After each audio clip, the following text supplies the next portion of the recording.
Kevin Carr, a software engineer 2 at BigCommerce. I'm here with one of our newest engineers, NeKisha Mims. Today, she's going to tell us a little bit about what brought her to the engineering world. Hi, Kevin. It's great to be here. Could you please tell us a little bit about your background? I'm from Birmingham, Alabama. I am a career changer. In my previous career, I was mostly doing legal/government work, and now I am in tech and learning new things. Can you tell us some of your passions? Most of what I'm passionate about is helping people. I've always volunteered at places. I really am passionate about animals, like welfare. I love dogs. Cats are okay, but yeah, dogs. And just, helping my community out. That's like my main passions that I try to strive for. Do you have any fun facts about yourself that you would like to share? I have never been alive without having a dog. And at one point at my mother's house, I think the most dogs we had was 10. Now I live by myself, so it's just one dog. Hopefully when I get a house, I'm wanting a couple more. Can you talk about what you wanted to be when you were 10? I wanted to be an attorney or a judge. It was one of the two. Like, I knew you had to be an attorney first to be a judge. So I was like, yeah, that's what I was hoping to do. And I'm curious, why did that desire change? I, had the typical, route that you would take to become an attorney. Like, my major in college was political science. I did government internships and all that jazz. But I did not, law school, it's not really the way it's depicted on screen, on TV. It's not the same in real life. And I kind of felt like the way that I kind of wanted to help people was not going to be the route that I wanted to make the impact in. You talked a little bit about your background. So can you tell us again, exactly what were you doing before you became an engineer? Right before I became an engineer, I was kind of in a crossroads. I was in law school for a little while. I love law school, and I was working in insurance claims because that was close enough to law that I figured I could do that. And so that's what I was doing. And then I kind of realized I hated claims. And so yeah, I was doing that, and I kind of just tried to figure out a way to pivot from insurance work.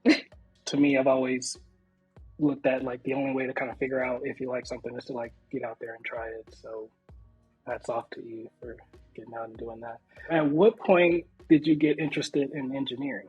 The pandemic hit, and I had decided I'm going to make a career change. And so I kind of slowly started looking up coding stuff online. I started with Code Academy, and then I was like, okay, I need to do a boot camp. Well, first I thought I was going to go back to school, but then I realized, oh, no, I'm not, because I still owe money from law school that I didn't finish. So I started looking at boot camps, and they were very expensive.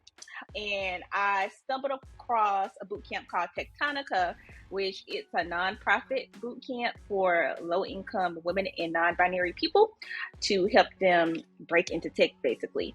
I got to apply. I didn't think I was going to get in because other people had applied multiple times. And I was just like, I haven't even been coding for 2 months, so I don't think I'm going to make it. But somehow I got in, and I made it through and made it to BigCommerce. Speaking of challenges, can you talk about some of the challenges you faced on your road to becoming an engineer? When I was in college, I originally thought I was going to switch over to computer science way back then. I got basically told from an advisor that I wasn't the right fit to switch my major. And I wish I had stood firm, but of course, I was 19. I listened to the advisor. So I kind of thought throughout my adulthood that I wasn't going to be good enough to be a software engineer. And then when I was in Tectonica, basically my biggest challenge during Tectonica was trying to be a perfectionist, which is not possible in software engineering. You can't, it's not happening. You named one challenge, and I'm sure there were many, many others. Hats off to you for continuing and, finding your way back to engineering. And that's really cool. With that, can you tell us what's the best professional advice you've ever received? It's okay to I want to, I'm a software engineer right now, but maybe I want to be a cybersecurity engineer later. Or maybe I want to be a DevOps engineer later. You can be something today, but you don't have to stay, in that role forever. And that's okay. And that's the best advice that I've gotten so far. This year's theme is Black Resistance, which kind of explores how African Americans have resisted historic and ongoing oppression in all forms. What inspires you the most about this year's theme?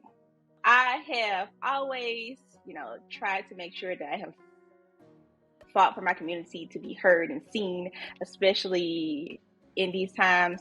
Oppression today is a different view than what it was back then.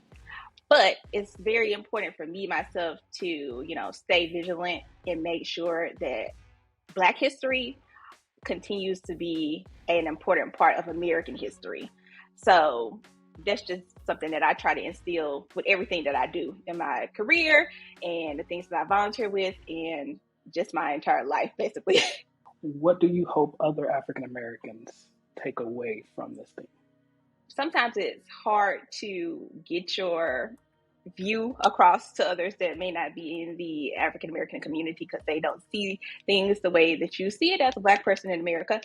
But you have to keep the communication open and just be vigilant and keep trying. Even though sometimes it feels like it's useless to keep trying.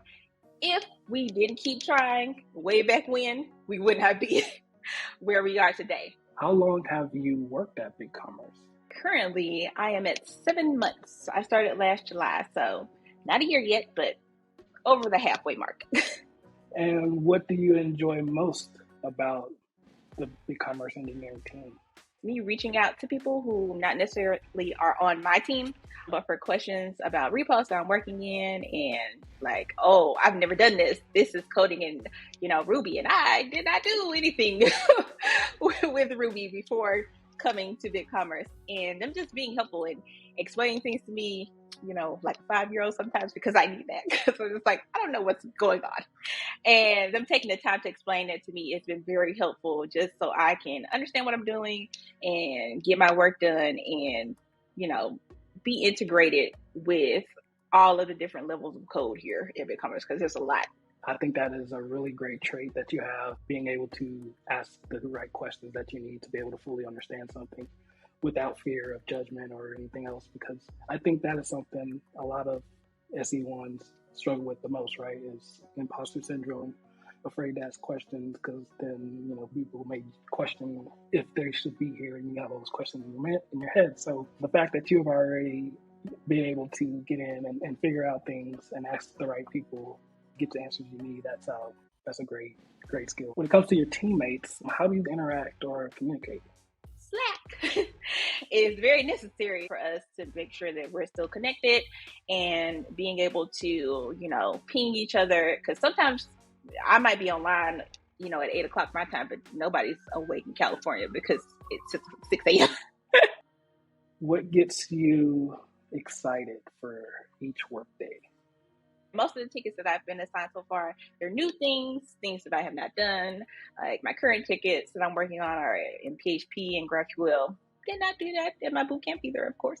So just getting up to know that, I'm going to learn something that I didn't know yesterday. I have to admit that is definitely one of the things I really enjoy too. Like, you really get to kind of dive in on new topics and learn new things pretty much every day. Can we talk about what's the most challenging thing about your job?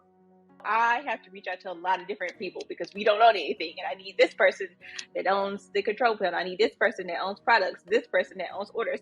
So it's a lot of, outside collaboration working instead of me basically inside working within my team. So that's sometimes challenging because some people are on, way different time zones in Australia and different things. So it's just kind of trying to find a balance of getting the work done and then finding the resources for the people that I don't know that aren't on my team.